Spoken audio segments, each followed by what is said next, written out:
आवाज आ रही है? Yes sir. बोलो क्या पढ़ा रहे थे?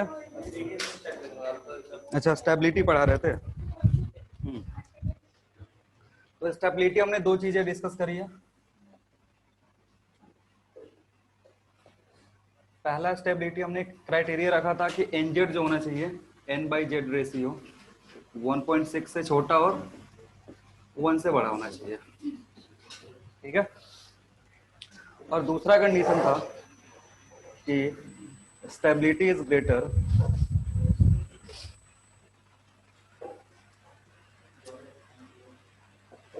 stability is more if binding energy per nucleons is more। ठीक है। ये दो कंडीशन लास्ट क्लास में पढ़े थे। अब देखो, अगर ये चीज नहीं है न्यूक्लियस के पास तब क्या होगा? अगर एनजेड रेशियो इस रेंज में नहीं आ रहा, एनजेड रेशियो 1 से कम है गया या एनजेड रेशियो 1.5 से 1.6 से ज्यादा हो गया, तो फिर क्या होगा? स्टेबल नहीं है। ठीक है। और स्टेबल नहीं है तो कोई भी सिस्टम जो है वो अपने आप को क्या करना चाहता है? स्टेबल करना चाहता है। तो इधर से एक कंडीशन बनता है कि जो स्टेबल नहीं है वो स्टेबिलिटी अचीव करने के लिए एनजेड रेशियो इस रेंज में लाने की कोशिश करेगा। दूसरा क्या है कि हमने ग्राफ प्लॉट करा था तो उसमें पता चला था कि बाइंडिंग एनर्जी अगर पर न्यूक्लियस प्लॉट कर रहे हैं तो 50 टू 60 के जो भी न्यूक्लियस है उनका जो बाइंडिंग एनर्जी क्या है?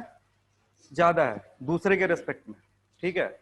तो बाइंडिंग एनर्जी से अगर देखोगे, बाइंडिंग एनर्जी पर न्यूक्लियस से देखेंगे तो स्टेबिलिटी अचीव करने के लिए सारे जो एटम्स होंगे उनका काम क्या होगा? सारे जो न्यूक्लियस होंगे वो ब्रेक होकर कहा जाने की कोशिश करेंगे स्टेबिलिटी की तरफ, मतलब 50 से 60 की तरफ, या फिर जो लार्ज साइज स्मॉल साइज वाले हैं वो कंबाइन करके 50 से 60 जाने की कोशिश करेंगे। ठीक है।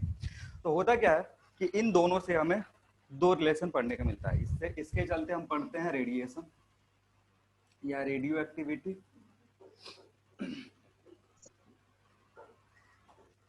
और इसके चलते ये जो कंडीशन है इसके चलते क्या पढ़ते हैं? न्यूक्लियर रिएक्शन पढ़ते हैं। और न्यूक्लियर रिएक्शन में दो टाइप होता है, फिजन एंड फ्यूजन। ठीक है। तो सबसे पहले स्टार्ट करेंगे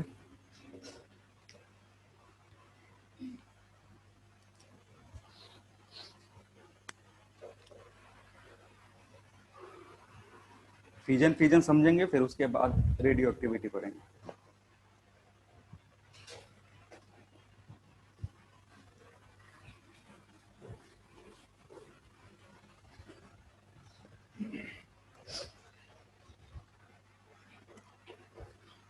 नोट में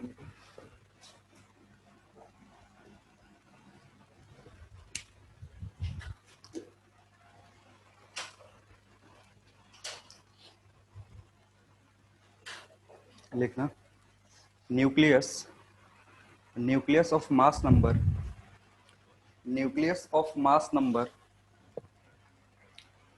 nucleus of mass number 50 to 60, nucleus of mass number 50 to 60 are more stable, are more stable,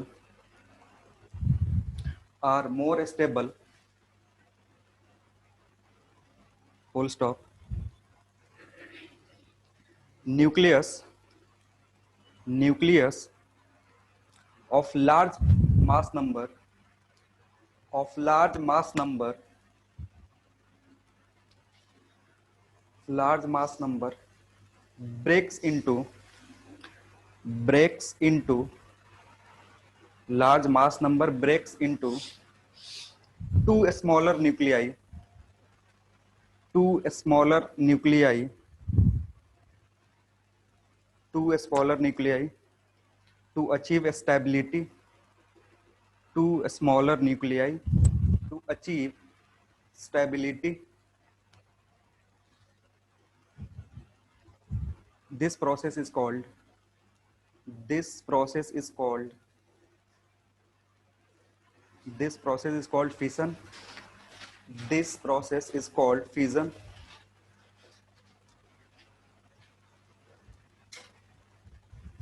ठीक है, full stop. And and and nucleus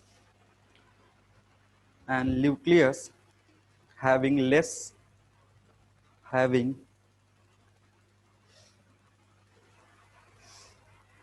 having less mass number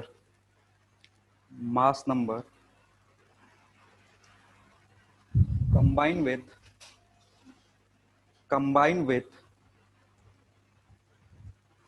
combined with another nucleus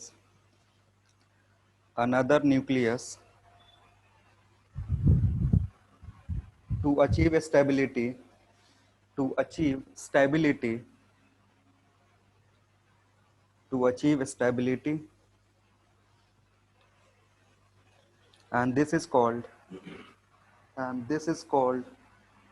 nuclear fusion, and this is called nuclear fusion.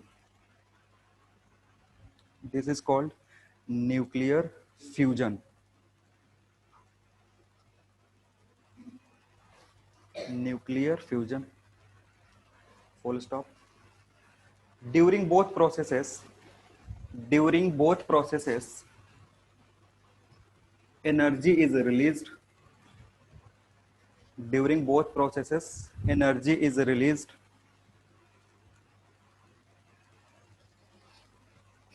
ठीक है, stability बढ़ाने के लिए क्या करना पड़ता है, जो एक्स्ट्रा एनर्जी रहता है उसको रिलीज करना होता है। तो जो भी प्रोसेस है फ्यूजन या फिजन, उससे क्या होता है, न्यूक्लियस स्टेबल होता है, और न्यूक्लियस स्टेबल होगा तो क्या करेगा, कुछ ना कुछ एनर्जी एमिट करेगा। ठीक है, नेक्स्ट हेडिंग, न्यूक्लियर फिजन।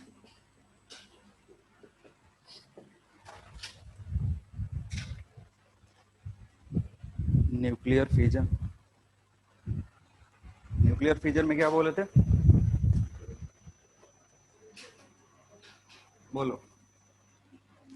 एक न्यूक्लियस जिसका मास नंबर ज्यादा है वो ब्रेक होगा किसमें, to smaller nuclei, Y1 plus Y2 में ब्रेक होगा।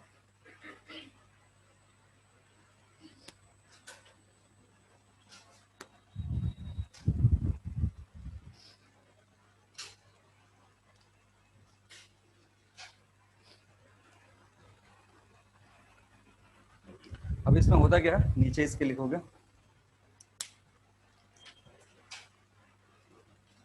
Mass energy, mass energy, mass energy of reactant, of reactant, mass energy of reactant is greater than mass energy of products, is greater than mass energy of product. Therefore energy is released, therefore energy is released during this process, released during this process,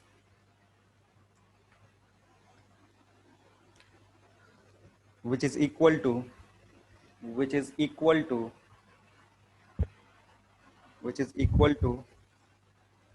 energy equivalent, which is equal to energy equivalent of mass defect, which is equal to energy equivalent of mass defect,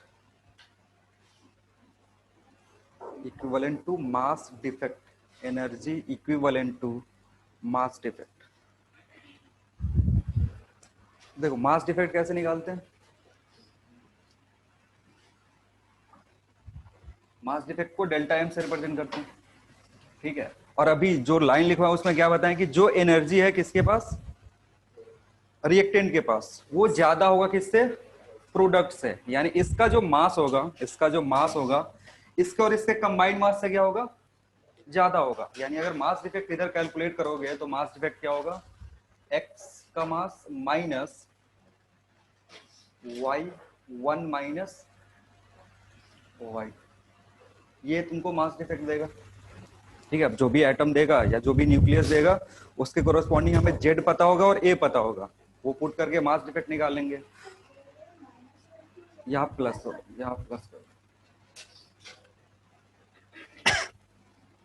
ठीक है। और mass defect पता चल जाता है तो हम क्या करते हैं, फिर एनर्जी निकाल सकते हैं। और यहाँ जो एनर्जी आता है ना उसको बाइंडिंग एनर्जी नहीं बोलते हैं, उसको बोलते हैं क्यू वैल्यू। यहाँ जो एनर्जी आएगा उसको बाइंडिंग एनर्जी नहीं बोलेंगे, क्या बोलेंगे, क्यू वैल्यू बोलेंगे, ठीक है। तो अगर यहाँ से एनर्जी निकालोगे, energy equivalent to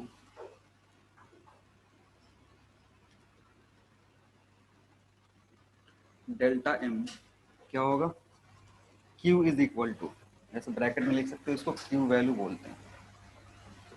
Q is equal to delta M C square, अगर मास ग्राम में दिया है तो सीधे ये फॉर्मूला यूज करना, if delta M is in KG, या फिर delta M 931 mega electron volt, यहां से आंसर जूल में आएगा। If delta M is in AMU।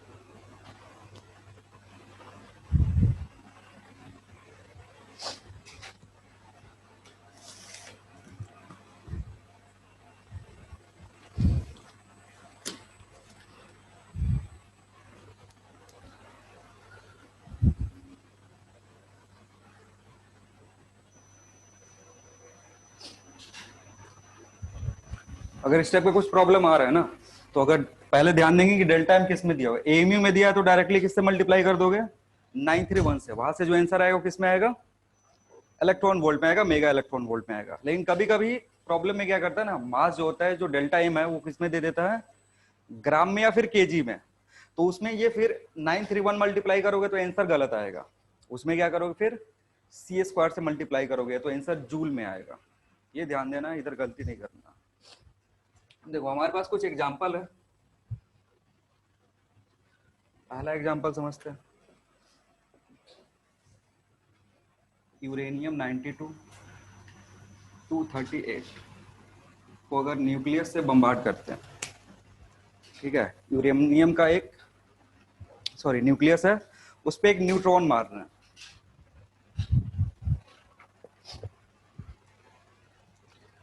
238 नहीं 235 कर दो इसको, 235 रिएक्टिव होता।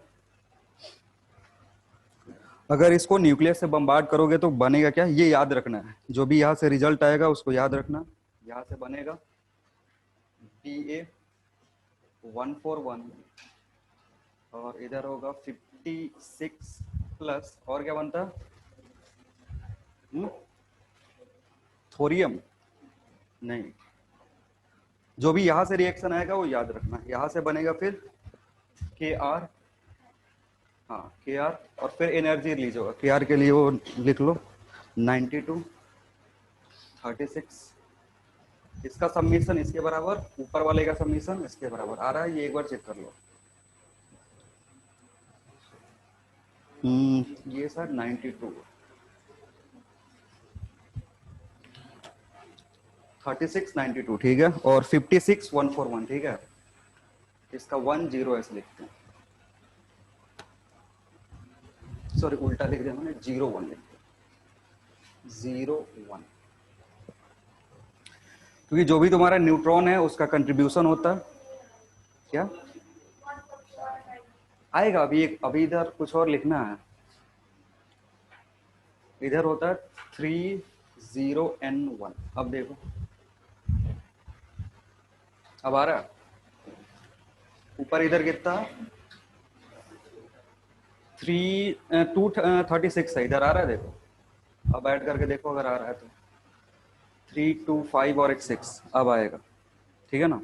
और फिर यहाँ से एनर्जी रिलीज होगी जिसको अगेन क्यू वैल्यू बोलते हैं, और क्यू के लिए डेटा याद रखना है 200 मेगा इलेक्ट्रॉन वोल्ट, जो एनर्जी रिलीज होगा वो कितना होगा, 200 मेगा इलेक्ट्रॉन वोल्ट।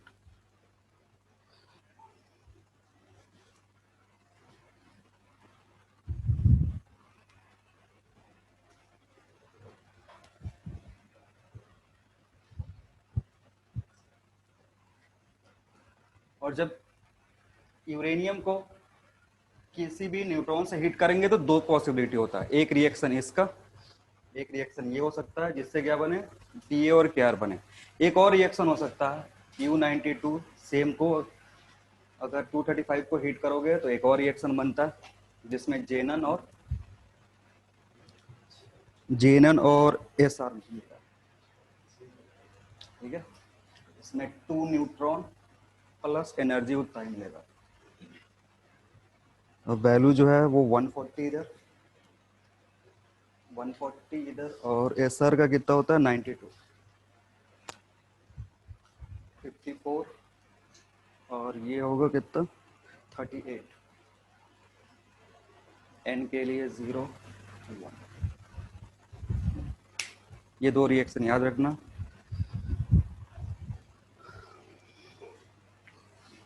क्योंकि यहाँ से तुम्हें डेल्टा एम कैलकुलेट करने के दोगे ज़्यादा टाइम लगेगा, तो डेल्टा एम जनरली देता नहीं है, ये इक्वेशन दे देता है, 4 ऐसे दे देगा और पूछेगा इसमें कौन सा करेक्ट है। नीट में इस टाइप के प्रॉब्लम आते हैं, 4 रिएक्शन दे देगा और चारों में क्या करेगा, पूछेगा कि कौन सा करेक्ट है। तो जब करेक्ट करने के लिए पूछेगा ना, तो ऊपर वाला इसको ऐड करके चेक कर सकते हो या फिर नीचे वाले को ऐड करके चेक कर सकते हो। ठीक है ना, दोनों रिएक्शन याद रखना। अब यहाँ से जो एनर्जी रिलीज हुई है ना, एनर्जी रिलीज हुई है 200 mega electron volt, 200 mega electron volt. तो मास डिफेक्ट कैलकुलेट कर सकते हो कि जो पूरा प्रोसेस है उसमें से मास डिफेक्ट कितना आ रहा होगा। इसमें सीधे बता दिया क्यू वैल्यू, ये जो इक्वेशन है ना इसमें सीधे तुमको क्या करा है, क्यू वैल्यू बता ही दिया। ठीक है, तो अगर क्यू वैल्यू बता दिया तो डेल्टा एम इंटू 931, तो क्यू वैल्यू कितना है 200 mega electron volt is equal to delta M 931 mega electron volt. तो यहाँ से डेल्टा एम इजिली कैलकुलेट कर सकते हो, 200 डिवाइडेड बाई 931। जो आंसर आएगा वो किस में आएगा, एमयू में आएगा। ठीक है ना, तो बोलो क्या, यहाँ से नहीं आ रहा, चेक कर लो एक बार। टू इधर 92 40 आना तो चाहिए, 140 92 और 2 नीचे वाला आ रहा है 54 और 7। हाँ नीचे वाला ठीक है, ऊपर वाला नहीं आ रहा। ये करेक्ट है इधर, ये सही है। इसमें एस आर का कितना होता है एक बार चेक कर लो, ऊपर वाले में बस दिक्कत आ रहा है ना। एक मिनट को एस आर का देखते हैं कितना होता है।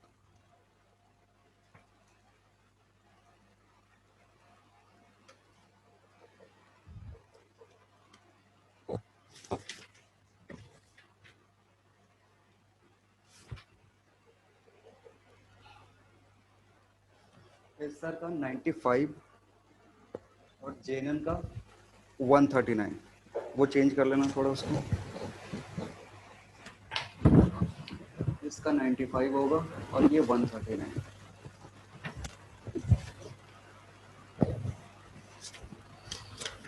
अब देखो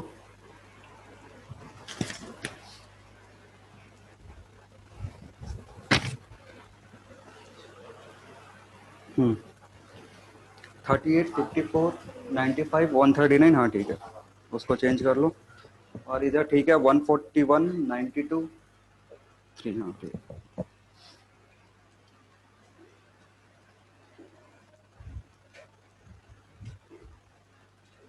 लिखना इसमें नोट में, इसके नीचे एक नोट लिख लो।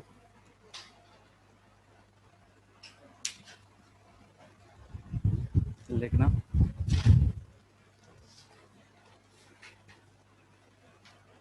During this process, during this process, during this process an average of an average of 2.5 neutrons, an average of 2.5 neutrons are released, are released, which can further be used, which can further be used which can further be used to continue the process, to continue the process,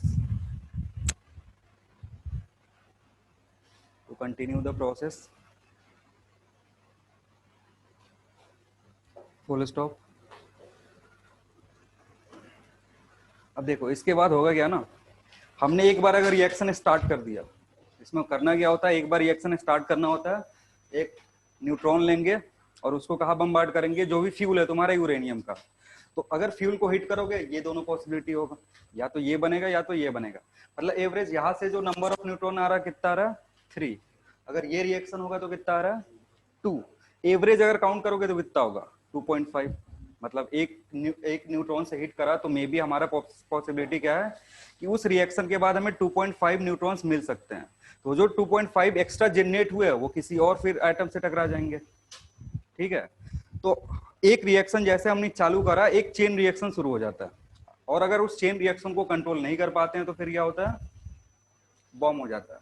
अगर control कर लोगे तो उसको use कर सकते हो electricity बनाने के लिए, या फिर बाकी सारे जो भी प्रोसेसेस है हीट एनर्जी यूज कर सकते हो, लेकिन अगर उसको कंट्रोल नहीं करोगे तो क्या बनेगा, बॉम्ब हो जाएगा, एक्सप्लोसिव हो जाएगा, जो कि हम यूज करते हैं, हम क्या यूज नहीं कर सकते हैं, नागासाकी में एक बार हुआ था, ठीक है ना। तो अब इसके लिए करना क्या होता है, जैसे कोई भी अगर पावर प्लांट है जहाँ पे इलेक्ट्रिसिटी प्रोड्यूस करना है, तो हमें क्या चाहिए, कंट्रोल्ड रिएक्शन चाहिए।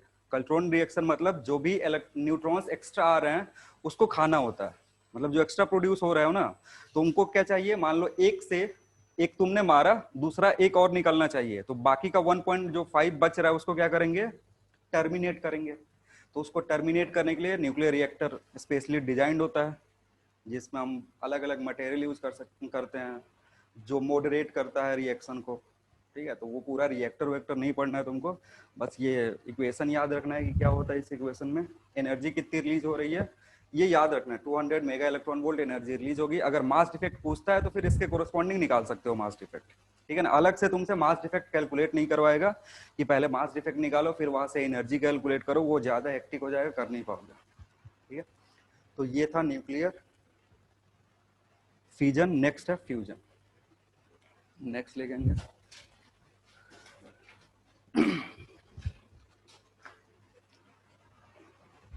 फ्यूजन।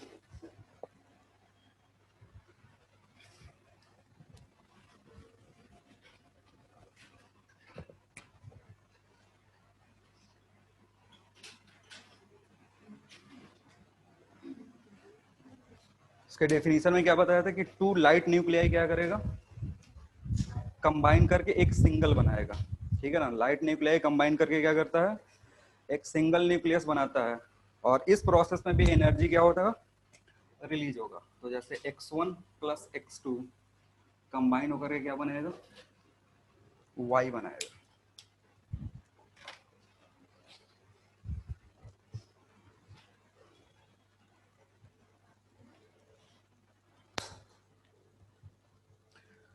और इस प्रोसेस के टाइम में भी क्या होता है ना कि यहाँ जो मास है और ये जो दोनों मास है, अगर इसको कंबाइन करोगे, इसका मास कंपेयर करते हैं तो ये जो रिएक्टेंट है उसका मास ज्यादा आता है। तो अगर रिएक्टेंट का मास ज्यादा है यानी फिर उसके कोरोस्पॉन्डिंग जो एनर्जी इक्विवेलेंट होगा वो क्या होगा, ज्यादा होगा। और प्रोडक्ट का मास कम है यानी कुछ एनर्जी क्या हुई होगी, रिलीज हुई होगी, कुछ एनर्जी क्या होगा, रिलीज होगा। अगेन उस एनर्जी को हम यूज कर सकते हैं, ठीक है। तो नेक्स्ट लिखो, इसमें भी लिखोगे in this reaction also, in this reaction also, in this reaction also, mass of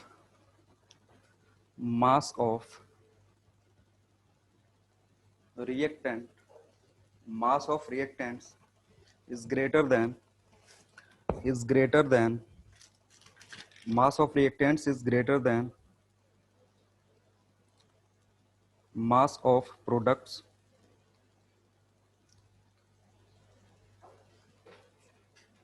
mass of product, which means energy, which means energy is released during this process, which means energy is released during this process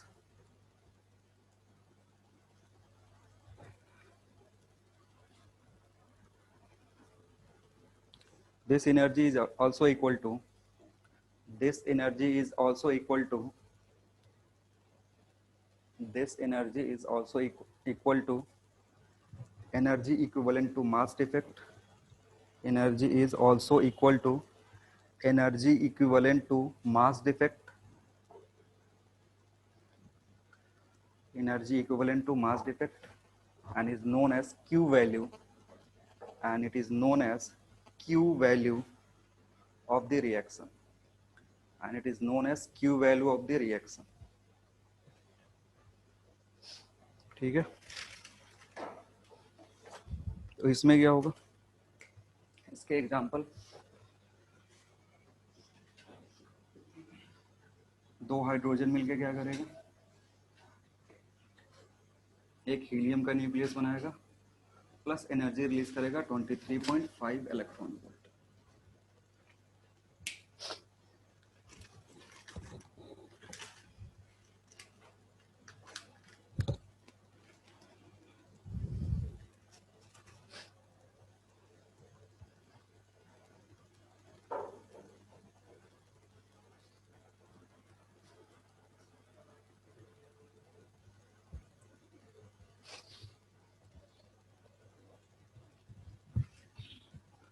इसका भी एक और example होता है,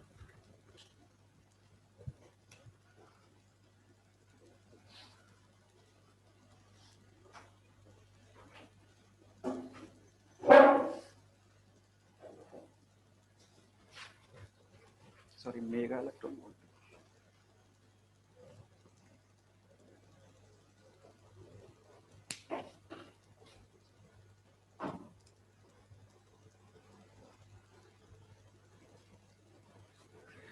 दो hydrogen atom को अगर combine करोगे तो एक हीलियम बनता, या फिर चार प्रोटॉन को कंबाइन करोगे तो क्या बनाएगा, दो हीलियम बनाएगा। हीलियम एटम बनेगा, हीलियम न्यूक्लियस बनेगा, क्या बनेगा यहाँ पे, एटम या न्यूक्लियस। ये जो भी रिएक्शन हो रहा है ये कौन सा रिएक्शन है, एटॉमिक रिएक्शन नहीं है, ये कौन सा रिएक्शन है, न्यूक्लियर रिएक्शन है। ऊपर लिखा हुआ है ना न्यूक्लियर फिजन, तो ये जो भी लिखा हुआ है ना, ये एक न्यूक्लियस है, ये दूसरा न्यूक्लियस है, कंबाइन करके एक तीसरा न्यूक्लियस बना रहा है। ये एटॉमिक रिएक्शन हम नहीं पढ़ रहे, एटॉमिक रिएक्शन पढ़ते हो केमिस्ट्री में, ठीक है ना। तो यहाँ भी जो भी रिएक्शन है, पहले वाले रिएक्शन में एक हाइड्रोजन का न्यूक्लियस दूसरे हाइड्रोजन के न्यूक्लियस से मिलकर क्या बना रहा है, हीलियम का न्यूक्लियस बना रहा है, ठीक है। और यहाँ जो 4 और 2 है क्या रिप्रेजेंट करेगा, 4 मास नंबर, 2 क्या रिप्रेजेंट कर रहा है, 2 क्या है, नंबर ऑफ प्रोटॉन्स, ठीक है। इसका अभी जब अल्फा बीटा गामा पढ़ेंगे ना, उधर बहुत ज्यादा यूज होता है इस 4 और 2 का। इधर भी अगर ये वैल्यू दिया हो तो मास डिफेक्ट निकाल सकते हो इजीली, और यहाँ से क्या बनता है, हाइड्रोजन बॉम्ब बनता है, ठीक है ना।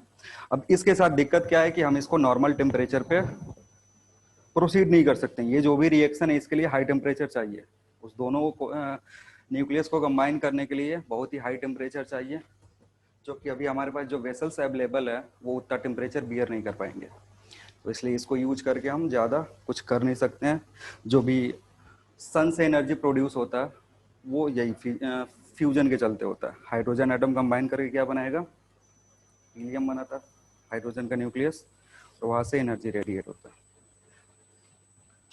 सर वो सेकंड रिएक्शन में H11 ही होगा या 1 ये 1-1 है।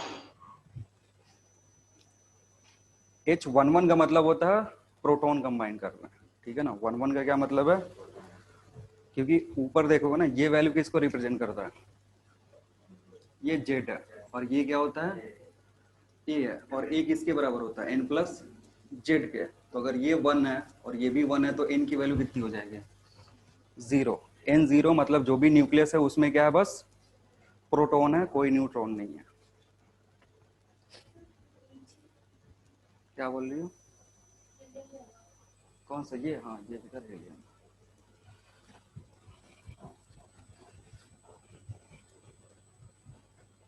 देखते हैं अगर इधर से कोई प्रॉब्लम हो तो।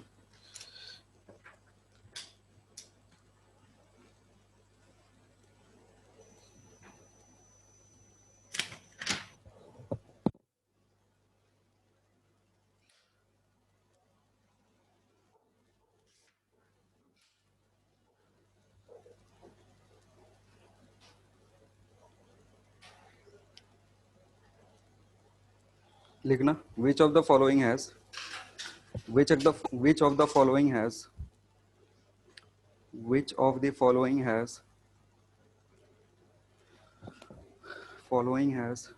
highest neutron ratio, which of the following has highest neutron ratio? Number 1 oxygen 816, number 1 में लिखेंगे ऑक्सीजन 816, नंबर 2 में आयरन 2656, ऐसे लिखना है। 816 का मतलब 8 इधर 16 इधर, और 2656 again Fe 2656। Third option helium 24, helium 24, और नंबर 4 यूरेनियम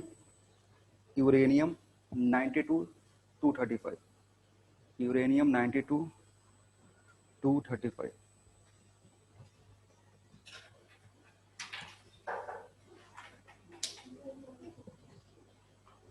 किसका होगा? यूरेनियम का।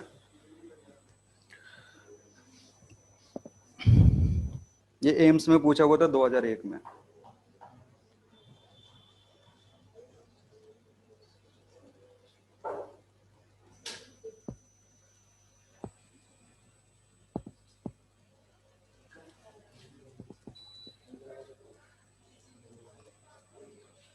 किसका होगा? यूरेनियम का होगा, ठीक है ना। क्या कर रहे हो?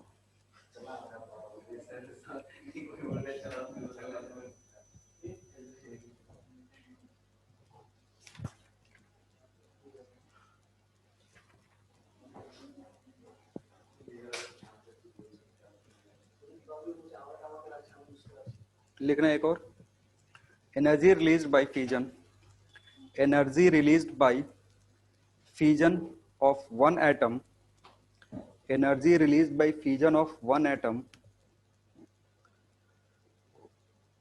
Energy released by fusion of one atom of uranium 92 235, uranium 92 235 is 200 mega electron volt. One atom of uranium 92 235 is 200 mega electron volt. Then find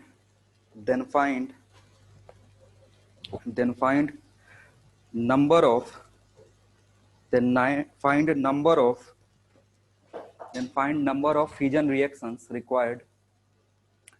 Then find the number of fusion reaction required to obtain a power of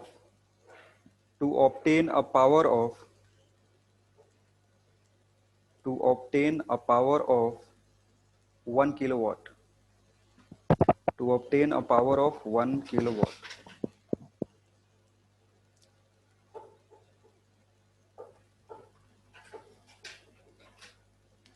ये भी AIIMS का है, 2000 था।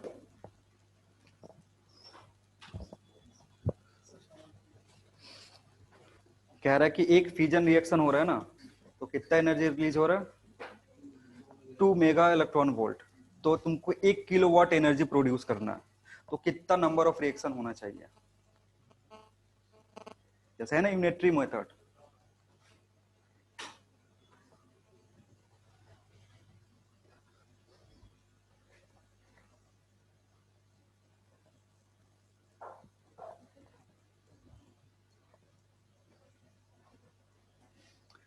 सबसे पहला काम होगा जो इलेक्ट्रॉन वोल्ट है उसको किस में कन्वर्ट करोगे?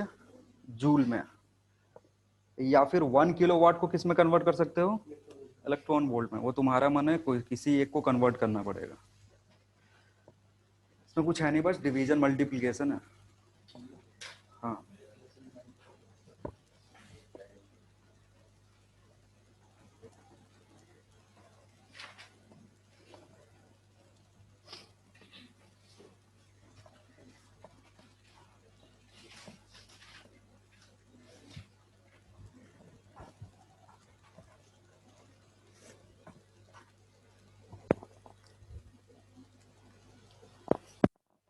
इसमें जो दो ऑप्शन है उसका पावर 18 है और दो ऑप्शन का पावर 13 है, तो या तो आंसर 18 के पास होगा या फिर 13 के पास होगा। अब तुमको सॉल्व करना है,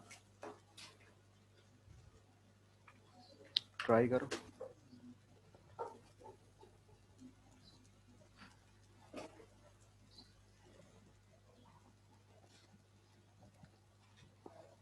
अरे ठंडी खत्म हो गया है, इतना मोटा मोटा पहन के आ रहा है क्या?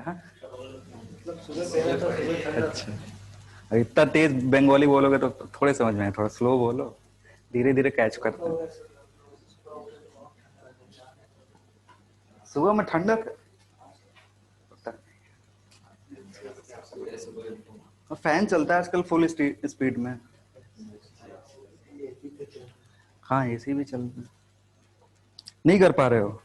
अरे यार अब इसमें क्या ही दिक्कत आ रहा है, हमको समझ में नहीं आ रहा है। कह रहा है कि अगर एक एटम है, कितना है 15, तो इसको 18 के पास ले जा सकते हो ना, इसको इधर भेजो, पावर 18 में चला जाएगा या 13 में जाएगा। इसको 2 पॉइंट इधर अगर खींचोगी तो पावर किधर चला जाएगा, 13 में। देखो एक एटम अगर है, एक एटम में कितना न्यूक्लियस होता है? एक ही होगा ना, तो न्यूक्लियस बोले या एटम बोले बात बराबर। तो एक एटम के चलते जो एनर्जी रिलीज हो रहा है कितना हो रहा है? 200 मेगा इलेक्ट्रॉन वोल्ट आ रहा है। इसको कन्वर्ट कर सकते हो, किस में कन्वर्ट करोगे? तो अगर इसमें 1.6 इंटू 10⁻⁻19 इंटू 10⁻6 से मल्टीप्लाई करोगे तो किसमें कन्वर्ट होगा? जूल में। यानी एक एटम से इतना रिलीज हो रहा है, तुमको रिलीज कितना करवाना है?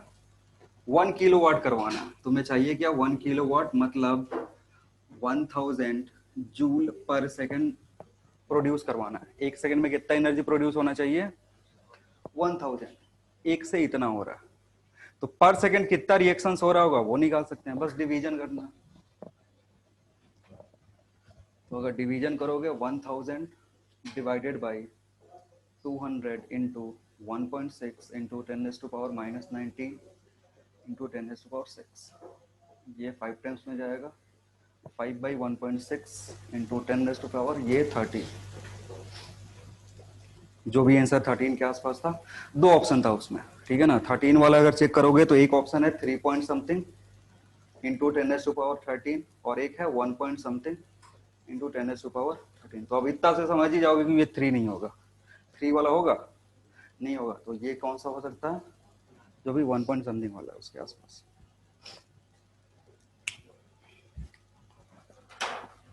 अब वही वो मास डिफेक्ट वाला पूरा फॉर्मूला रटने का जरूरत नहीं कि मास डिफेक्ट तुमको निकालने को देगा ही नहीं।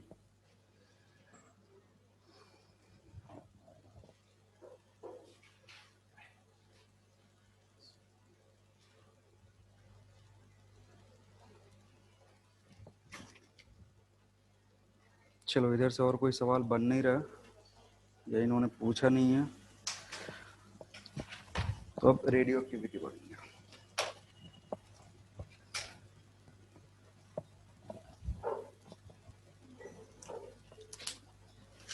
नेक्स्ट हेडिंग लिखोगे radio activity.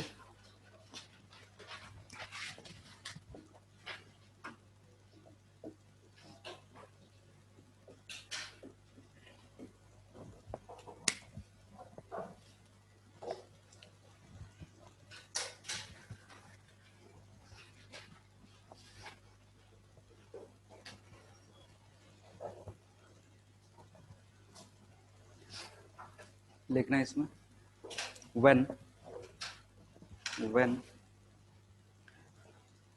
n by z ratio, when n by z ratio,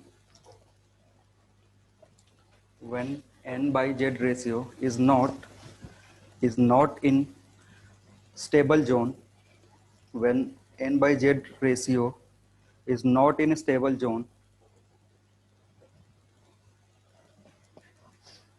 stable region, comma, proton or neutron, proton or neutron, proton or neutron is released from, is released from, is released from released from nucleus, released from nucleus to achieve stability, to achieve stability, to achieve stability. This is called, this is called decay of nucleus. This is called decay of nucleus. This is called decay of nucleus, and this phenomena, and this phenomenon, and this phenomenon is known as radioactivity. And this phenomenon is known as radioactivity.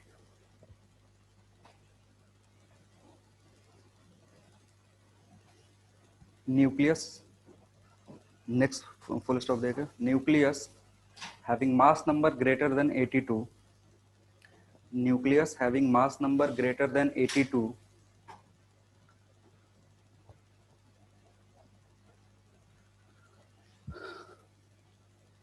are unstable, are unstable and undergo, are unstable and undergo decay process, are unstable and undergo decay process. These nucleus are called, these nucleus are called a radioactive nucleus.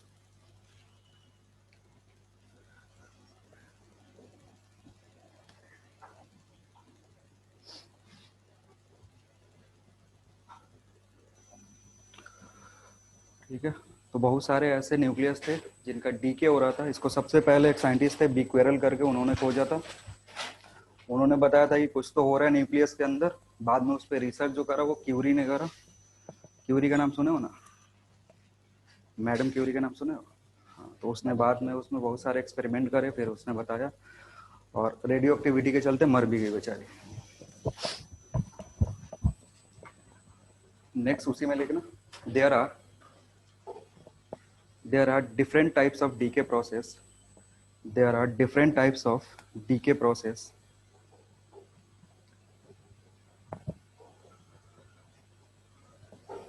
There are different type of decay process during which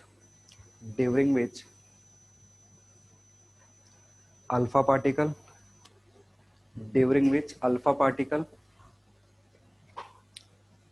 comma beta particle, alpha particle comma beta particle, or gamma rays, are released from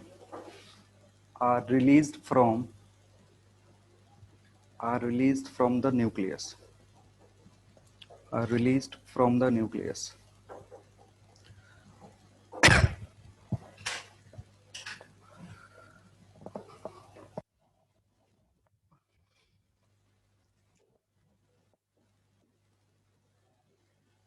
अब next heading लिखोगे alpha decay, और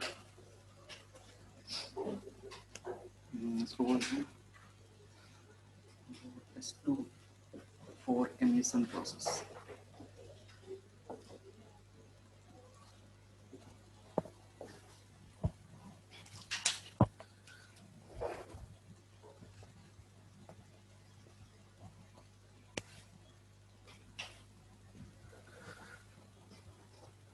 इसी को alpha particle बोलते हैं.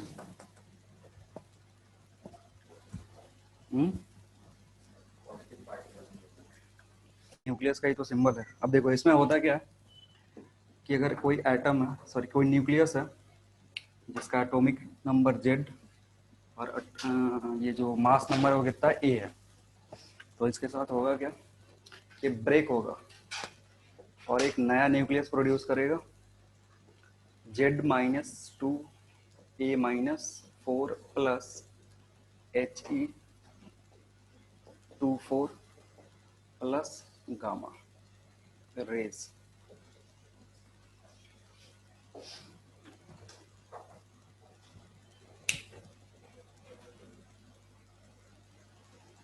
अब ये जो भी प्रोसेस है ना, ये अपने आप होता है। इसके लिए अलग से तुमको क्या नहीं करना है, एनर्जी सप्लाई करने की जरूरत नहीं है, या फिर किसी न्यूट्रॉन को एक्स से हिट करने की जरूरत नहीं, ये अपने आप होगा। क्योंकि जो एक्स है वो अनस्टेबल है, वो अपने अंदर से वो क्या प्रोड्यूस कर रहा है, अल्फा पार्टिकल इमिट कर रहा है, ठीक है ना। और जो भी अल्फा पार्टिकल होता है उसके साथ साथ एक रेज भी आता है, और उस रे को क्या बोलेंगे, गामा रेज बोलते हैं, ठीक है ना। ये जो न्यूक्लियस है जिसको बोलते हैं पेरेंट न्यूक्लियस, इसको क्या बोलेंगे, डॉटर न्यूक्लियस।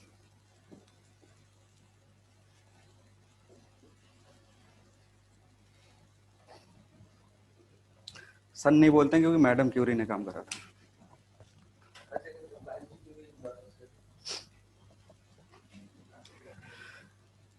कम से कम किताबों में तो आगे रहने दो,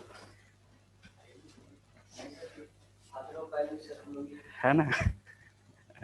सब चीज है यार, father of physics, madam madam of physics नहीं है ना, या मदर ऑफ फिजिक्स, ऐसा कुछ नहीं है ना। एक चीज में नाम है, परेशान हो गए तुम लोग, बताओ।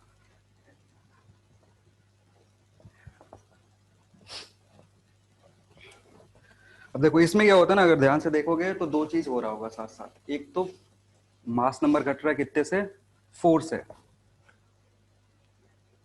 मास नंबर कितने से घट रहा है, कहाँ चला गया, मास नंबर 4 से घट रहा है, और साथ ही साथ जो जेड है वो कितने से घट रहा है, 2 से घट रहा है। इसमें ये जो जब प्रोसेस होता है ना, ज्यादा कंफ्यूजन नहीं होता है, क्योंकि इसमें सीधे सीधी जो पार्टिकल इमिट होता है वो 4 2 रटे हो, तो सीधे सीधे बता सकते हो कि 4 घट रहा है और इधर 2 घट रहा है। तो यहाँ पे क्या होगा, रिलीज क्या क्या होगा, इधर 2 न्यूट्रॉन एंड 2 प्रोटॉन यहाँ से रिलीज हो गए, 2 न्यूट्रॉन और 2 प्रोटॉन रिलीज हो गए, तभी तो ये बना है ना। और यहाँ से 2 घटा, और यहाँ से कितना घटेगा, 4 घटेगा, क्योंकि जेड में कंट्रीब्यूशन किसका होता है, बस प्रोटॉन का। तो प्रोटॉन इधर से 2 घट गया, ऊपर ए में किसका किसका कंट्रीब्यूशन होता है, एन और जेड दोनों का, तो इसलिए ऊपर 4 घट रहा, ठीक है। तो नीचे लिख सकते हो। अब यहाँ से कैसे सवाल बनेगा ना कि कैसे ए घट रहा है या जेड घट रहा है, वो चेन में 3 4 प्रोसेस दे देता है और तुमसे फाइनल ए और जेड पूछता है। अभी सवाल करेंगे पता चलेगा, तो लिखना, during this process, during this process, during this process both, during this process both atomic number and mass number, atomic number and mass number reduces, mass number reduces by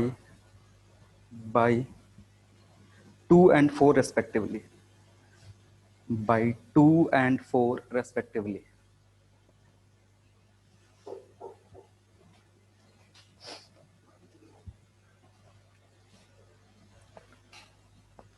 ठीक है। देखो गामा के बारे में अलग से गामा वाला topic पढ़ेंगे, वो जो गामा पार्ट रेज रिलीज हो रहा है ना, उसके लिए एक अलग से टॉपिक पढ़ेंगे, गामा एमिशन। उसमें समझाएंगे ये रेज क्यों आ रहा है। जो भी प्रोसेस होता है ना, अल्फा डीके होगा या बीटा डीके होगा, उसके पीछे पीछे गामा निकल के आता है, वो क्यों आता है फिर आगे पढ़ेंगे। नेक्स्ट हेडिंग है beta decay, beta DK.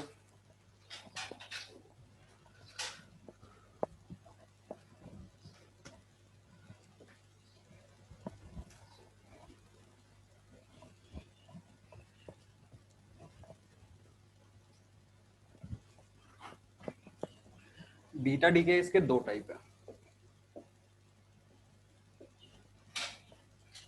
Negative beta decay या positive decay. Negative beta decay और पॉजिटिव बीटा डीके, या फिर इसको पॉजिट्रॉन इमिशन भी बोलते हैं।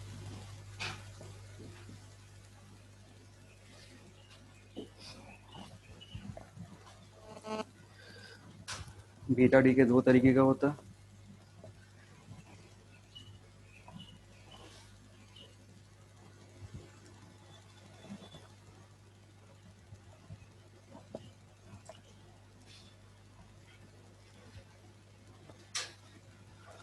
समझते हैं नेगेटिव बीटा डीके क्या होता है। देखो नेगेटिव बीटा डीके में ना एक जो न्यूट्रॉन है वो टूटता है प्रोटॉन प्लस इलेक्ट्रॉन में, ठीक है। साथ ही साथ अपने एक और पार्टिकल लेके आता है जिसको एंटी न्यूट्रिनो बोलते हैं। जब भी नेगेटिव बीटा डी क्या होगा, क्या दिमाग में होना चाहिए कि न्यूट्रॉन टूटेगा किसमें, प्रोटॉन में, और प्रोटॉन पे चार्ज कैसा होता है, पॉजिटिव। ये न्यूट्रल था, तो फाइनली जो रिएक्टेंट आएंगे वो भी क्या होने चाहिए, न्यूट्रल होने चाहिए। तो इसको कौन अकम्पनीड करेगा, इलेक्ट्रॉन करेगा। तो एक इलेक्ट्रॉन होता है और इसी को क्या बोलते हैं, नेगेटिव बीटा पार्टिकल बोलते हैं, या बीटा नेगेटिव पार्टिकल, क्योंकि चार्ज भी कंजर्व होना चाहिए और साथ ही साथ मास भी कंजर्व होना चाहिए किसी भी रिएक्शन के टाइम में। क्या बोल रहे हो? हाँ? उसको एंटी न्यूट्रिनो बोलते हैं।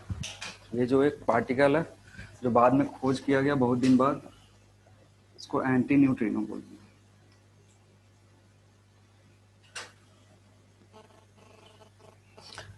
ये जो इसका काम होता है एनर्जी बैलेंस में, ठीक है ना। जब हम एनर्जी कंजर्वेशन करते हैं, मोमेंटम कंजर्वेशन करते हैं, या जो भी कंजर्वेशन प्रोसेस है, उसमें क्या हो रहा था ना, जब हम इतना का को लेकर के चल रहे थे कि एक न्यूट्रॉन है वो ब्रेक किस में हो गया, प्रोटॉन और इलेक्ट्रॉन में। जब इतना कंसीडर कर रहे थे ना, तो एनर्जी बैलेंस नहीं हो रहा था और साथ ही साथ मास बैलेंस नहीं हो रहा था। बहुत सारी चीजें, एक दो जो हम कंजर्वेशन पढ़े हैं वो बैलेंस नहीं हो रहा था। तो हमने एक इमेजनरी पार्टिकल मान लिया कि ये जब भी प्रोसेस हो रहा है साथ में साथ एक पार्टिकल, जब शुरू शुरू में माना गया तो इमेजनरी माना गया था, बाद में फिर प्रूफ हो गया कि पक्का एक पार्टिकल रिलीज हो रहा है जिसको क्या बोल रहे हैं, एंटी न्यूट्रिनो बोल रहे हैं, ठीक है। तो देखो अगर इसके लिए अगर रिएक्शन लिखना है, ये तो रिएक्शन न्यूट्रॉन का हो गया। अगर किसी न्यूक्लियस का रिएक्शन लिखोगे तो क्या होगा, न्यूक्लियस का जो भी रिएक्शन उसमें से पहले इमिट क्या हो रहा है, बाहर कौन आ रहा है, न्यूट्रॉन आ रहा है। न्यूट्रॉन के बाहर आने से क्या क्या इफेक्ट हो सकता है, ए इफेक्ट होगा, ए इफेक्ट होगा ना, क्योंकि ए में किसका किसका कंट्रीब्यूशन होता है, जेड और एन दोनों का होता है, तो पक्का ए होगा। जेड इफेक्ट होगा कि नहीं होगा, नहीं होगा। तो अगर तुम्हारे पास एक्स है, जेड और ए, तो यहां से जब रिएक्शन होगा तो क्या क्या होगा, वाई जो बनेगा उसका A-1 लिखेंगे, जेड वैसे ही रहेगा, चेंज नहीं होगा, प्लस क्या क्या बाहर आएगा, इलेक्ट्रॉन, जिसको हम बीटा नेगेटिव भी लिख सकते हैं, और फिर एंटी न्यूट्रिनो। ये जो प्रोटॉन है ना, ये कहाँ रहता है, ये एटम के अंदर ही रह जाता है, एटम या न्यूक्लियस के अंदर ही रह जाए, क्योंकि ये फिर बाहर आ गया तो फिर क्या गड़बड़ हो जाएगा। स्टेबिलिटी का काम क्या है कि जो न्यूट्रॉन एक्सेस में है ना उसको ब्रेक करना, न्यूट्रॉन को ब्रेक करके किसमें, प्रोटॉन से वो स्टेबिलिटी मेंटेन करना, ताकि 1.6 के रेंज में आ जाए। पता चला ये टूटा, साथ में प्रोटॉन को भी लेकर के आ गया, फिर फायदा ही क्या है। तो ये जो प्रोटॉन है ये कहाँ बचा रह जाता है, न्यूक्लियस में। न्यूक्लियस में बचा रह जाएगा, जो इलेक्ट्रॉन है वो बाहर आ जाएगा, और इसी को क्या बोलते हैं, नेगेटिव बीटा पार्टिकल बोलते हैं।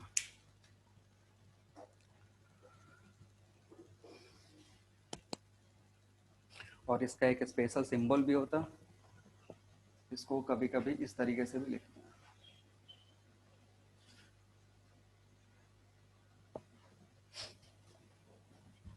अगर E01 लिखा हुआ है तो इसका मतलब क्या है, बीटा नेगेटिव पार्टिकल है।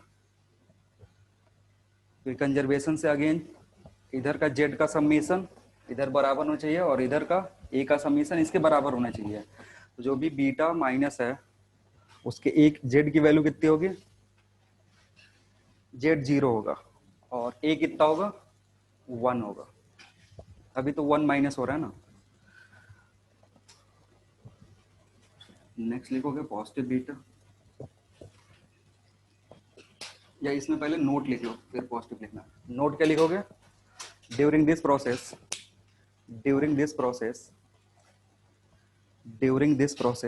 z remains constant, during this process z remains constant while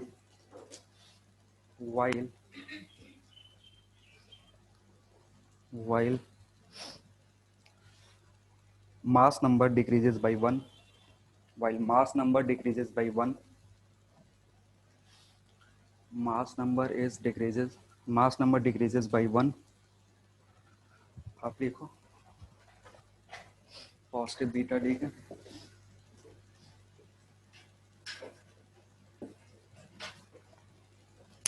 positive beta D के में प्रोटॉन टूटता है,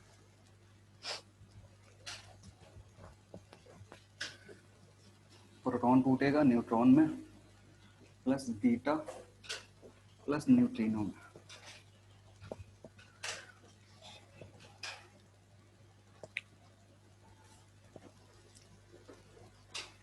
अब थोड़ा समझना है यहाँ क्या हो रहा है। ये प्रोटॉन है, इस पे चार्ज कितना होगा, इस पे चार्ज कितना है प्लस, न्यूट्रॉन पे न्यूट्रल है ये, तो बीटा पे क्या चार्ज होना चाहिए, प्लस होना चाहिए। क्यों, क्योंकि रिएक्टेंट और प्रोडक्ट में जो चार्जेज होने क्या होगा, कंजर्व होगा।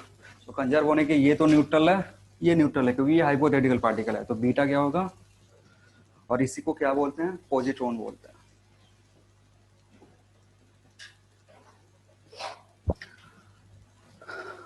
पॉजिट्रॉन का सारी प्रॉपर्टी जो है वो इलेक्ट्रॉन के जैसी ही होती है, चार्ज को छोड़ करके। इलेक्ट्रॉन पे नेगेटिव चार्ज होता है, पॉजिट्रॉन पे पॉजिटिव चार्ज होता है, उसकी वैल्यू पॉजिटिव ई होती है। उसको प्रोटॉन नहीं बोल सकते हैं क्योंकि वो बना प्रोटॉन से है। प्रोटॉन से जब बना तो एक न्यूट्रॉन निकला और एक पॉजिट्रॉन निकला। इसका रिएक्शन लिखो खुद से, कैसे लिखोगे, इस टाइप का रिएक्शन बनाओ। पहले सोचो क्या क्या घटना चाहिए। अगर P टूट रहा है तो Z घटेगा, Z घटेगा, A घटेगा, A नहीं घटेगा, क्योंकि P जब आ रहा है ना तो एक सप्लाई करके जा रहा है, किसको, N को, तो वो कंपनसेट कर देगा। रिएक्शन लिखो, ट्राई करो, देखो लिख पा रहे हो कि नहीं।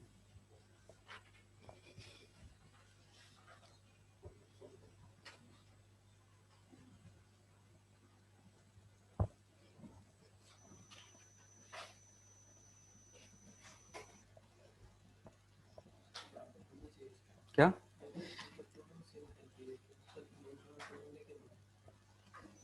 नहीं, ए जो बनता है वो किससे बनता है, P प्लस एन से, मतलब Z प्लस एन से।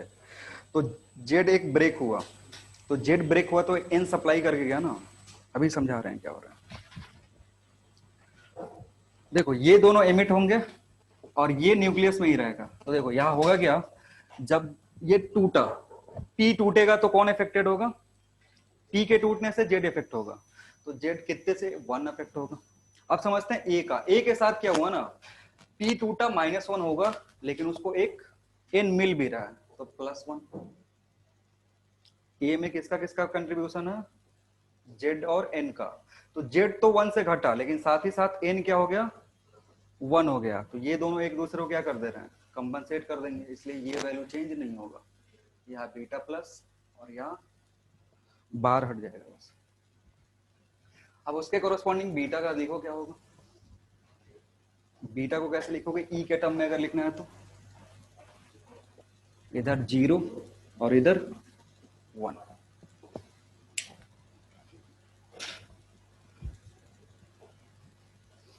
ऊपर बार नहीं रहेगा, क्योंकि इसको एंटी न्यूट्रिनो नहीं, इसको न्यूट्रिनो बोलते हैं। ये जो यहाँ पे इसको क्या बोलेंगे, न्यूट्रिनो पार्टिकल। और इसको भी याद रखना है कि जब पॉजिटिव डीके हो रहा है, पॉजिटिव बीटा डीके हो रहा है, तो न्यूट्रिनो आ रहा है या फिर एंटी न्यूट्रिनो आ रहा है। इधर सब रटने वाला है, इधर दिमाग कुछ नहीं लगाना है, जो भी डेटा आ रहा है उसको रट लो। हाँ, क्योंकि दिमाग लगाने वाले लगा चुके हैं।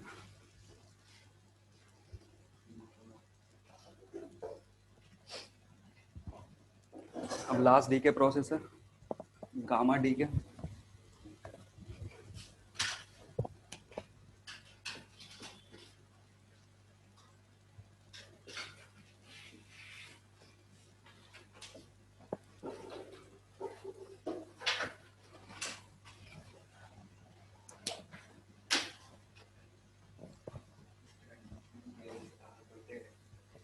क्या करोगे, तो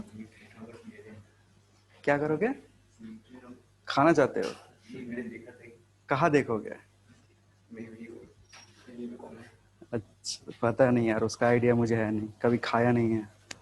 खाएंगे तो बताएंगे बढ़ रहा है कि नहीं। जिस पे एक्सपेरिमेंट नहीं करोगे क्यों बताएंगे, या जो पढ़े नहीं है वो क्यों बताएंगे।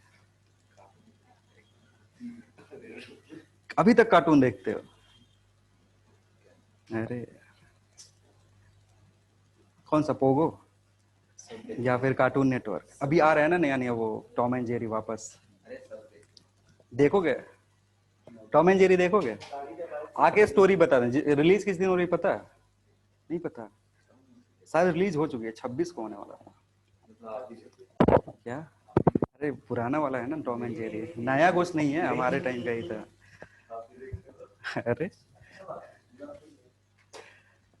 लिखो, लिखना alpha decay and beta decay is accompanied by alpha decay and beta decay is accompanied by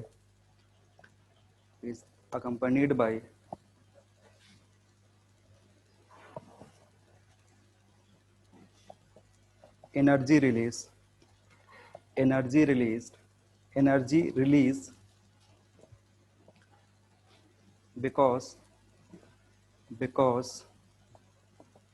after alpha or beta decay sir accumulate के बाद accompanied by energy release because after alpha and beta decay nucleus is in excited state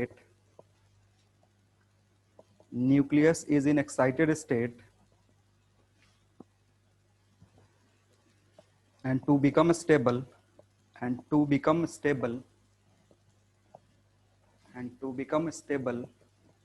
it releases energy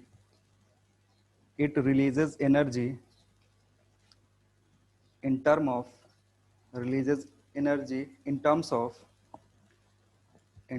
of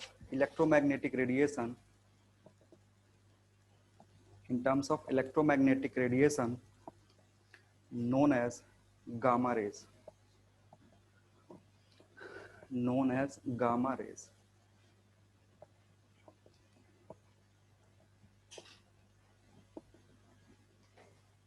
ठीक है।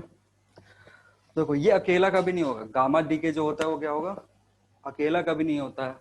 अगर gamma DK तुमको मिल रहा है, मतलब gamma rays अगर मिल रहा है, तो इसका मतलब क्या होगा, पहले या तो बीटा डीके हो चुका होगा या फिर अल्फा डीके हो गया होगा। अब होता क्या है ना कि जैसे ही अल्फा डीके होता है या फिर गामा डीके होता है, तो जो भी न्यूक्लियस है वो एक्साइटेड स्टेट में आ जाता है, ठीक है ना। जैसे इलेक्ट्रॉन के एनर्जी लेवल्स होते हैं ना, वैसे न्यूक्लियस के भी एनर्जी लेवल्स होते हैं।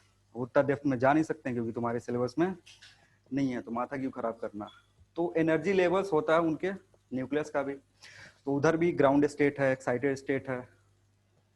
तो होता क्या है, जैसे ही अल्फा इमिशन होगा या फिर बीटा इमिशन होगा, तो जो न्यूक्लियस होगा वो किस स्टेट में होगा, एक्साइटेड स्टेट में होगा। और किसी भी चीज का काम क्या होता है कि वो किस फॉर्म में रहे, ग्राउंड स्टेट में रहे, स्टेबल स्टेट में रहे। तो एक्साइटेड से वो किधर आएगा, ग्राउंड में आएगा। और सेम टू सेम जैसे इलेक्ट्रॉन के केस में होता था, इलेक्ट्रॉन अगर एक्साइटेड स्टेट में होता था, ग्राउंड में आने के लिए क्या करता था, वो एनर्जी रिलीज करता था। और एनर्जी रिलीज करता था तो उसमें कुछ एनर्जी किस रीजन में गिरता था, विजिबल में। तो उधर से बामर सीरीज बना था, या फिर लाइमन पार्सन, बाकी सारे सीरीजेस बने थे।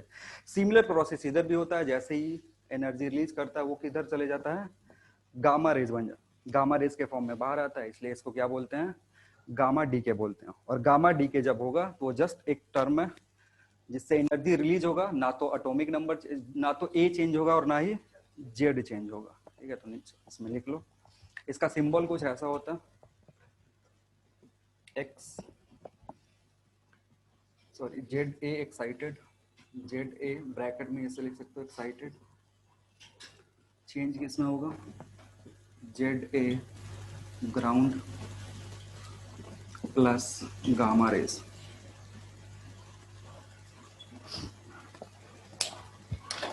इसमें कुछ चेंज नहीं करेंगे, ना तो ए चेंज करेंगे ना ही जेड चेंज करेंगे।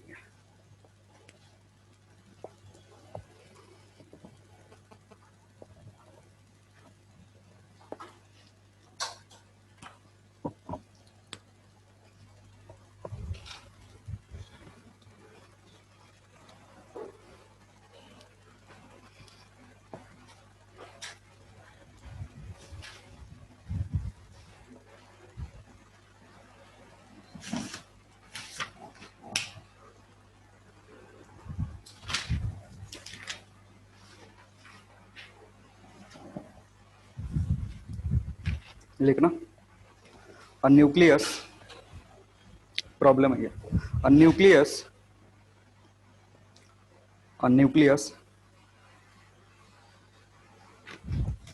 ऐसे लिख दो X92 जैसे वो 1 मिनट भूल गए होगे तो ऐसे लिखना 92 234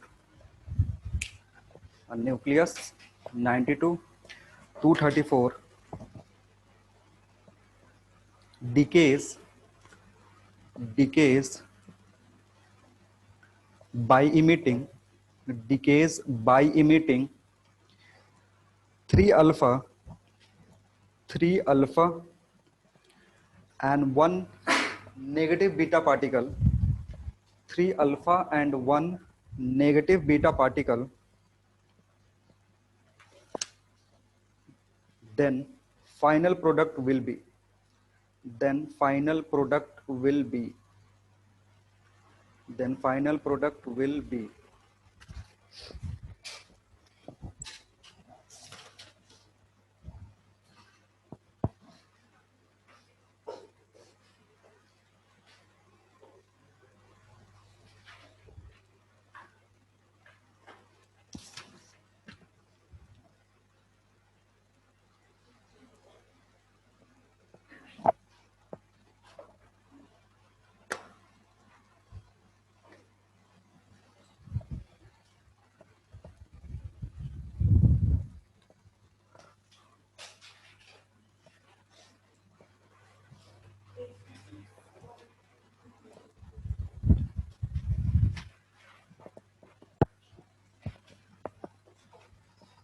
इसमें जनरली इसी टाइप के सवाल आते हैं। कोई न्यूक्लियस दे देगा, बोल देगा 6 गामा प्रोसेस हुआ, 1 अल्फा प्रोसेस हुआ, 86 221 देखते हैं ऑप्शन है क्या।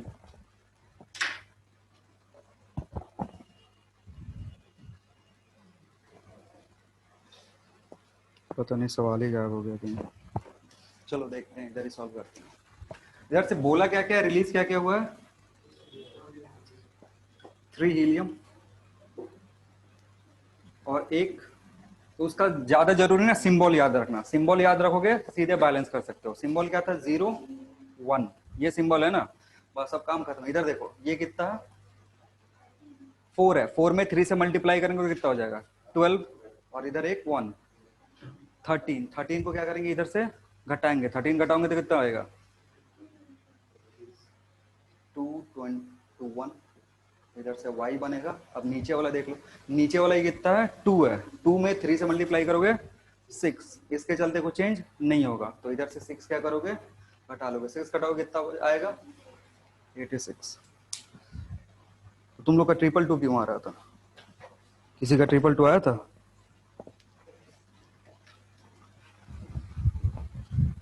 ये कंफ्यूजिंग नहीं होता। अल्फा करेंगे तो 222 आएगा।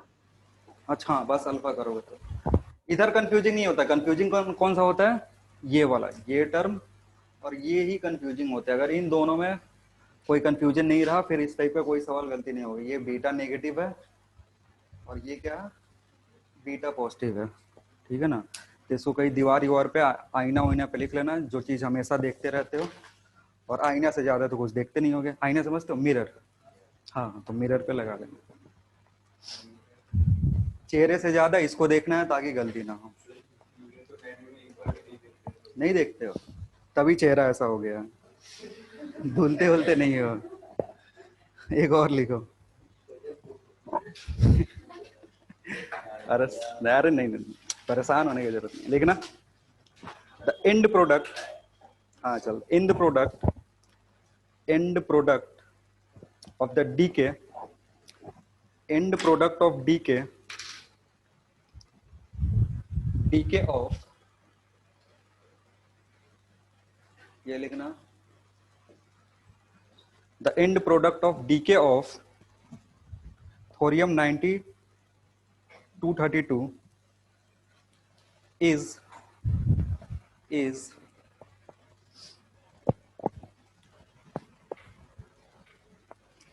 PB 82208. The end product of the decay of thorium 90 is 82 PB then then number of then number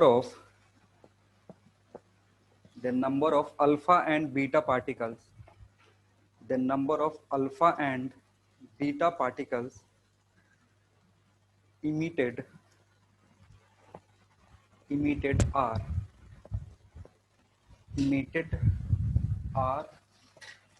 dash कर दो, ऑप्शन होगा 4, ऑप्शन दे नहीं रही है, सॉल्व करो।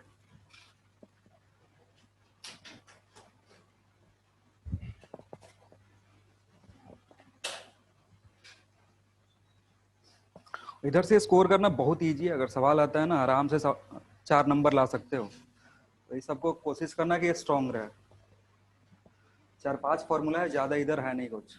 रिएक्शन याद कर लोगे, रिएक्शन 4 रिएक्शन है, पूरे केमिस्ट्री में उतना सारा रिएक्शन याद करना होता है। इधर कितना रिएक्शन याद करना है, कितना 4 अल्फा 2 बीटा। ऑप्शन देख लें दो है कि नहीं, 4 तो ऑप्शन ही नहीं है, 4 अल्फा 2 बीटा ऑप्शन में नहीं है। एक बार फिर से चेक करो।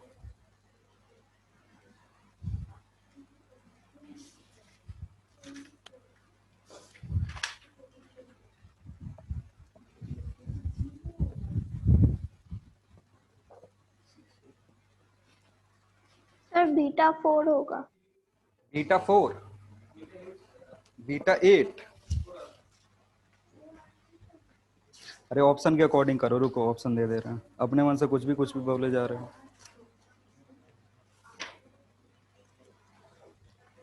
तुम कैसे ला लिया इतना, 8 कैसे ला, एक बार दिखाना।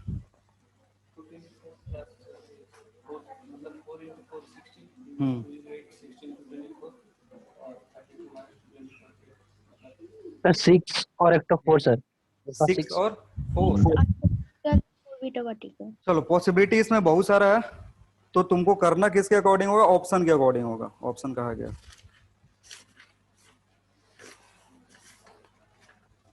इसमें 4 ऑप्शन जो दिया होगा ना उसके अकॉर्डिंग करोगे इसको।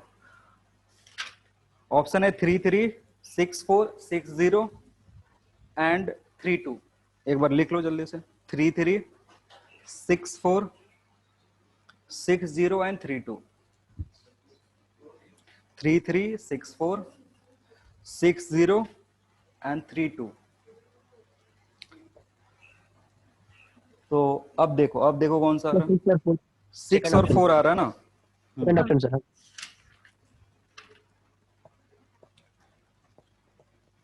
इस टाइप का हिट एंड ट्रायल से ही होता है। जैसे अगर ऐसे दे दिया ना तो बहुत सारे पॉसिबिलिटी है, तो सबको चेक करने का जरूरत नहीं है। तुम क्या करोगे, एक बार ऑप्शन पे देख लोगे, ऑप्शन से ये हो जाएगा।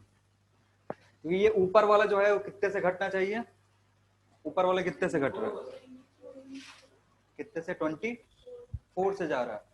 तो 24 में अगर 4 से डिवाइड करोगे तो कितना होगा, 6। यानी 6 क्या होना चाहिए, अल्फा। ठीक है, 6 अल्फा कर दोगे, जो भी ऑप्शन होगा 6 के अकॉर्डिंग देख सकते हो। चलिए 6 के अकॉर्डिंग कितना अल्फा है, 2 ऑप्शन है ना, तो फिर दूसरा भी चेक करना पड़ेगा। दूसरा चेक करोगे मैच हो जाएगा। टाइम बचा क्या, सर डिक्रीज बाय 12 है सर बीटा पार्टिकल। क्या बोल रहे हो,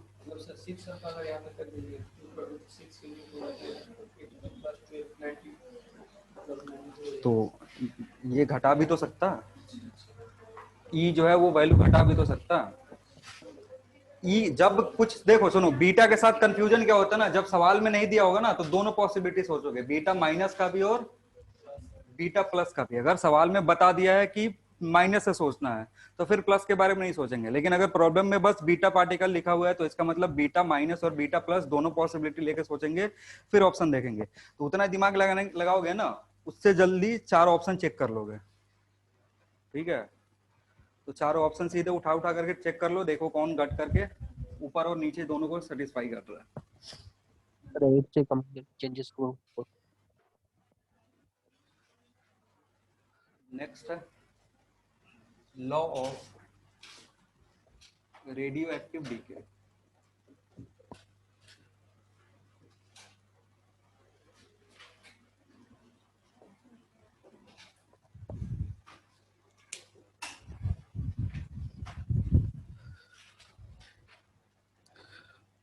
अब रेडियो एक्टिव में क्या क्या होता है ये देख लिए। बाद में क्या हुआ कि किसी न्यूक्लियस के लिए देखा गया कि वो डीके बहुत जल्दी कर रहा है, किसी न्यूक्लियस के लिए क्या था, डीके प्रोसेस जो था वो स्लो था। तो फिर वहां से आया law of radio active decay कि जो भी डीके हो रहा है वो किस पे डिपेंड करेगा। तो लिखना, लिखो rate of rate of disintegration or decay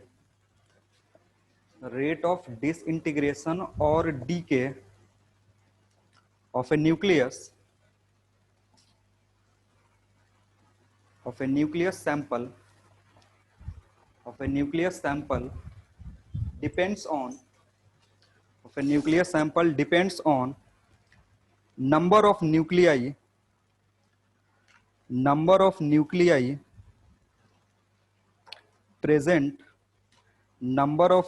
present in that sample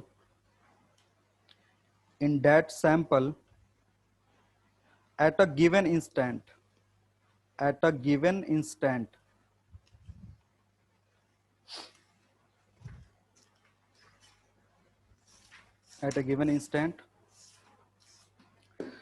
तो इसने क्या बोला, क्या instant time, at given instant.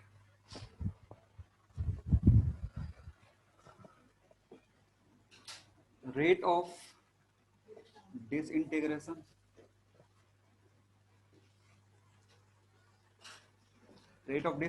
को रिप्रेजेंट करते हैं dn/dt से, ठीक है। और कह रहा है रेट ऑफ डिसइंटीग्रेशन जो है वो क्या है, डिपेंड किस पे कर रहा है, number of nuclei present in the sample at that instant, उस इंस्टेंट पे जितना होगा उस पे डिपेंड करेगा। तो ये रेट ऑफ डिसइंटीग्रेशन है। अगर लॉ से देखोगे तो जो -dn/dt होगा वो डायरेक्टली प्रोपोर्शनल होता है n के। माइनस साइन क्यों आ रहा है, क्योंकि टाइम के साथ नंबर डिक्रीज हो रहा है, टाइम के साथ जो भी नंबर है ना वो डिक्रीज हो रहा है, इसलिए माइनस साइन आ रहा है। और इसी को बोलते हैं law of radio active DK.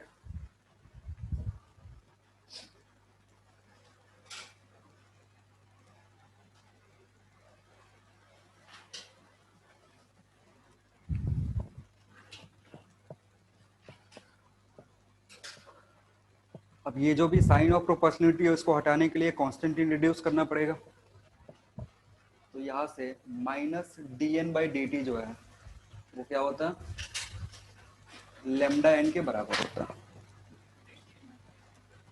Where lambda is called decay constant.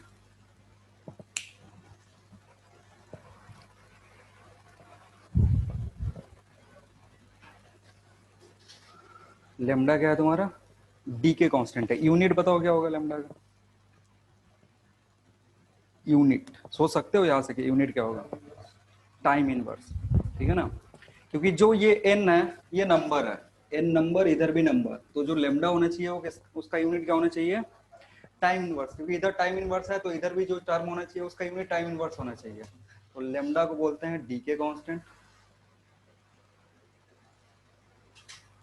और इसका जो यूनिट होता है वो या तो सेकेंड इनवर्स होगा या फिर आर इनवर्स होगा, डेज इनवर्स, मंथ इनवर्स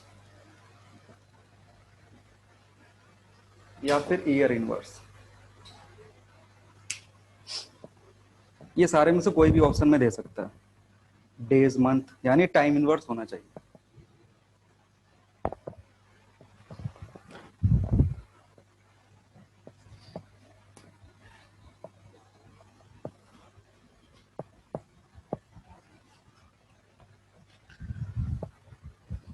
अब इस लॉ को यूज करके हम पता कर सकते हैं कि किसी भी इंस्टेंट पे कितना न्यूक्लियस प्रेजेंट है किसी सैंपल में, ठीक है ना। जैसे कोई एक रेडियो एक्टिव एलिमेंट है, एक क्रिस्टल है रेडियो एक्टिव क्रिस्टल, इसमें जितने एटम होंगे उतना न्यूक्लियस होगा, जितने एटम होंगे उतना क्या होगा, न्यूक्लियस होगा। तो मान लो इसमें 10⁻⁶ एटम्स है तो इतना न्यूक्लियस भी है। किसी भी इंस्टेंट पे हमने देखा इतना है। अब तुम चाहते हो t=0 पे ये था, तुम चाहते हो कि t=10 सेकेंड बाद कितना न्यूक्लियस बचा, तो वो कैलकुलेट करना पड़ेगा। तो वो कैलकुलेट करने के लिए ये फॉर्मूला आया था, ये जो लॉ आया था इसी चीज को पता करने के लिए आया था कि जब हमने स्टार्टिंग में देखा तो कितना न्यूक्लियस था, और ये जो सारे न्यूक्लियस यहाँ पे है वो कैसे न्यूक्लियस है, रेडियो एक्टिव न्यूक्लियस है, सबके सब डी के प्रोसेस जाएंगे। तो डी के प्रोसेस होगा तो जब स्टार्ट पे देखे थे वहां पे कुछ देर बाद जाओगे तो कुछ डी के क्या हो गया, जो कुछ न्यूक्लियस है वो डी के कर गया रहेगा, ठीक है। और डी के होगा तो फिर जिस टाइम पे तुम पहुंचे कितना बचा होगा वो कहाँ से निकालेंगे, जो भी लॉ ऑफ डी के है वहां से कैलकुलेट करेंगे। तो अब इसमें करना क्या होता है, थोड़ा सा इंटीग्रेशन डिफरेंशिएशन, बाकी काम खत्म हो जाएगा। लिखना नीचे लिखना, if initially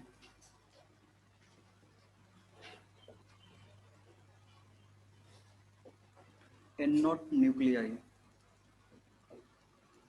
were present in the sample,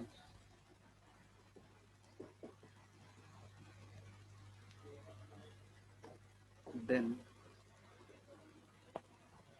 number of nuclei present in the sample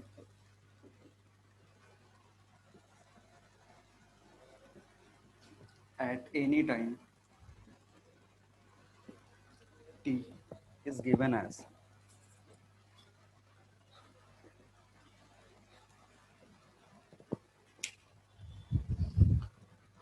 किसी टी टाइम पे अगर कैलकुलेट करना होगा तो कैसे नहीं कैलकुलेट करोगे।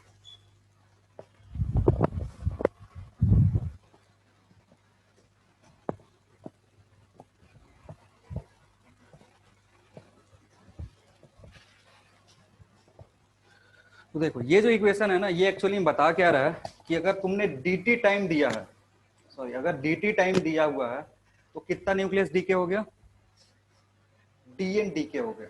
अगर तुमने टाइम कितना दिया dt दिया, मतलब t इक्वल्स टू 0 पे तुमने जाके देखा था तो अगर n नॉट प्रेजेंट था, ठीक है, और t इक्वल्स टू जस्ट छोटा सा और टाइम दे दिया dt, तो जो न्यूक्लियस प्रेजेंट है वो कितना है n नॉट माइनस dn, इतना डीके हो गया। ये जो पूरा इक्वेशन है इसका कहने का मतलब यही है कि तुमने dt टाइम दिया तो कितना न्यूक्लियस बचा, n नॉट माइनस dn बचा। तो ये ना स्मॉल चेंज के लिए, अगर लार्ज चेंज के लिए जैसे ये t इक्वल्स टू इतना सेकंड के लिए कर दिया, इतना सेकंड के लिए करा तो अगेन हमें इसको क्या करना है, ये डेल्टा n में चेंज होगा, ज्यादा से ज्यादा नंबर ऑफ न्यूक्लियस डी के हो जाएगा। तो उसके लिए हमें क्या करना होता है, इस टर्म को इंटीग्रेट करना पड़ेगा। लार्ज चेंज के लिए स्मॉल को हम क्या करते हैं, ऐड करते हैं। और ऐड का मतलब क्या होता है, अगर कंटिन्यूअस एडिशन करते हो तो वहां से क्या निकलेगा, इसको पहले ऐसा लिख दो, इधर n को डिवाइड कर दो, लैम्डा dt ऐसे लिख सकते हैं। जो भी n वाला टर्म है n की तरफ लाएंगे, जो dt है वो दूसरे साइड ले जाएंगे, क्योंकि इंटीग्रेशन करने से पहले जो सेम क्वांटिटी होते हैं उनको एक साइड लाते हैं। और इंटीग्रेशन करने की जरूरत क्यों पड़ रही है, आ रहा है समझ में, क्योंकि हमें dt टाइम का चेंज पता है, लेकिन हमें पता कौन सा करना है, लार्ज चेंज पता करना है। लार्ज चेंज के लिए कंटिन्यूअस समीशन करना है, और समीशन कंटिन्यूअस समीशन का मतलब क्या है, इंटीग्रेशन करना है। तो इंटीग्रेशन करोगे दोनों साइड, तो स्टार्टिंग t इक्वल्स टू 0 पे करा था, t इक्वल्स टू 0 पे कितना था, n नॉट था। हमें कैलकुलेट क्या करना है t पे, तो कुछ वैल्यू होगा n, और n ही तुम्हें कैलकुलेट करना है। तो यहाँ से जो इक्वेशन आएगा वो याद रखेंगे।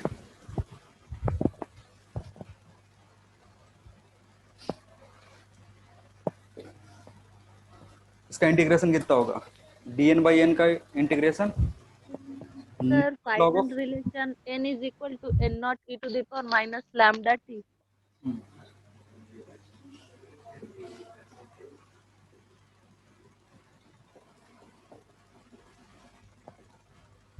इंटीग्रेशन करोगे तो जो लेफ्ट हैंड साइड है उसका इंटीग्रेशन कितना आएगा, natural log of n, n not से लेकर के n तक का लिमिट।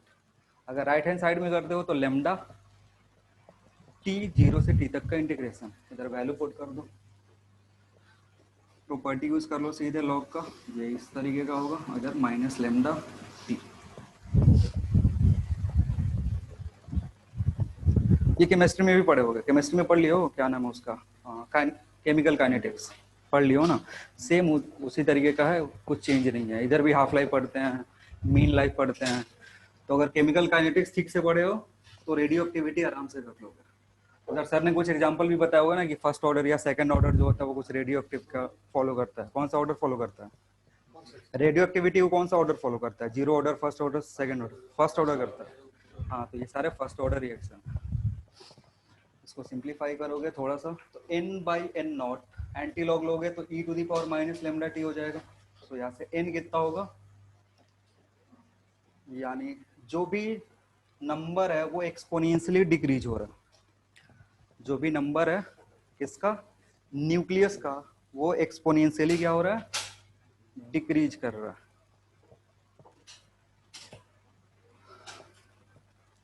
तो जो भी लॉ ऑफ रेडियो एक्टिविटी था उसको हमने एक्सटेंड कर करके यहां तक लाया, ठीक है ना। और यहां से भी लेमडा की यूनिट देख सकते हो। लेमडा का यूनिट, ई का जो भी यूनिट होता है पावर में कितना होना चाहिए, ई का पावर अगर एक्स है तो एक्स का यूनिट क्या होगा, ई टू द पावर एक्स में एक्स का यूनिट क्या होगा, अरे यूनिटलेस। ई के ऊपर जो भी है पावर वो क्या होना चाहिए, यूनिटलेस होना चाहिए। यहाँ पे ई का पावर क्या है, माइनस लेमडा टी है, यानी माइनस लेमडा टी वाला टर्म क्या होना चाहिए, यूनिटलेस होना चाहिए। तो ये टाइम है, टाइम में टाइम के इनवर्स से मल्टीप्लाई करोगे तभी तो यूनिटलेस होगा ना। तो यहाँ से भी देख सकते हो कि लेमडा का यूनिट जो है क्या होगा, टाइम इनवर्स होगा। चलो फिर आज के क्लास में इतना ही, अगले क्लास में पढ़ेंगे हाफ लाइफ, मीन लाइफ, बाकी सारी चीजें। Thank you everyone, next class में मिलते हैं। Thank you, sir. Thank you, sir.